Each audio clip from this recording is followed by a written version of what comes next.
প্রথমে কড়াতে একটু বেশি পরিমাণ তেলই দেব, তার মধ্যে চিংড়ি মাছগুলো দিয়ে আর একটু অল্প নাড়াচাড়া করব। এই সময় গ্যাসের আঁচটা কম করে রাখবো।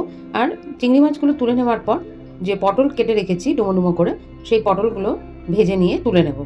এবার এই তেলের মধ্যে আলুগুলো ছেড়ে দেবো।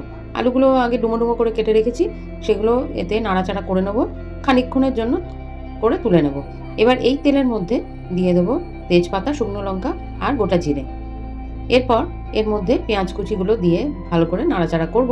তারপরে আদা বাটা আর রসুন থেতো করে নিয়েছি, ওটাও এর মধ্যে দিয়ে ভালো করে মিশিয়ে নিয়ে এর মধ্যে যে বেসিক মশলাগুলো, হলুদ গুঁড়ো, জিরে গুঁড়ো, ধনে গুঁড়ো, লঙ্কা গুঁড়ো আর কাশ্মীরি লঙ্কার গুঁড়ো, সেগুলো দিয়ে নাড়াচাড়া করে ফেটানো টক দই এর মধ্যে দিয়ে দেবো। এবার এই মশলাগুলো ভালো করে কষতে থাকবো আর এর মধ্যে অল্প পরিমাণ চিনিও অ্যাড করব। এবার সব নিয়ে ভালো করে কষতে লাগবো। যখন একটু তেল ছাড়বে তখন এর মধ্যে একটা টমেটো আমি মিক্সিতে পেস্ট করে রেখেছি, সেটাও দিয়ে ভালো করে নাড়াচাড়া করে টমেটোর যখন কাঁচা গন্ধটা চলে যাবে তখন এর মধ্যে আলু আর পটল যেগুলো ভেজে তুলে রেখেছিলাম সেগুলো এর মধ্যে দিয়ে দেবো।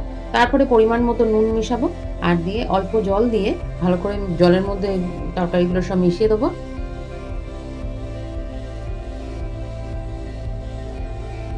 তারপর ঢাকা দিয়ে 10 মিনিট রেখে দেবো। আর এখানে গ্যাসের আঁচটা কম করেই রাখবো। এবার 10 মিনিট পরে ঢাকাটা খুলে নিয়ে দেখে নেব যে এটা আলুগুলো সেদ্ধ হয়েছে কিনা। এবার আলুগুলো মোটামুটি সেদ্ধ হয়ে গেছে, তখন এর মধ্যে চিংড়ি মাছগুলো দিয়ে দেবো। চিংড়ি মাছ দিয়ে আরও একটু সামান্য জল দিয়ে ঢাকা দিয়ে মিনিট 5 রেখে দেবো। আর এরপরে আমি ঘি আর গরম মশলা দিয়ে দিলেই একবারে আলু পটল দিয়ে চিংড়ি মাছের তরকারি একেবারে রেডি। আর এই তরকারি ভাতে বা পরোটা যে কোনোর সঙ্গে একেবারে পারফেক্ট ম্যাচিং।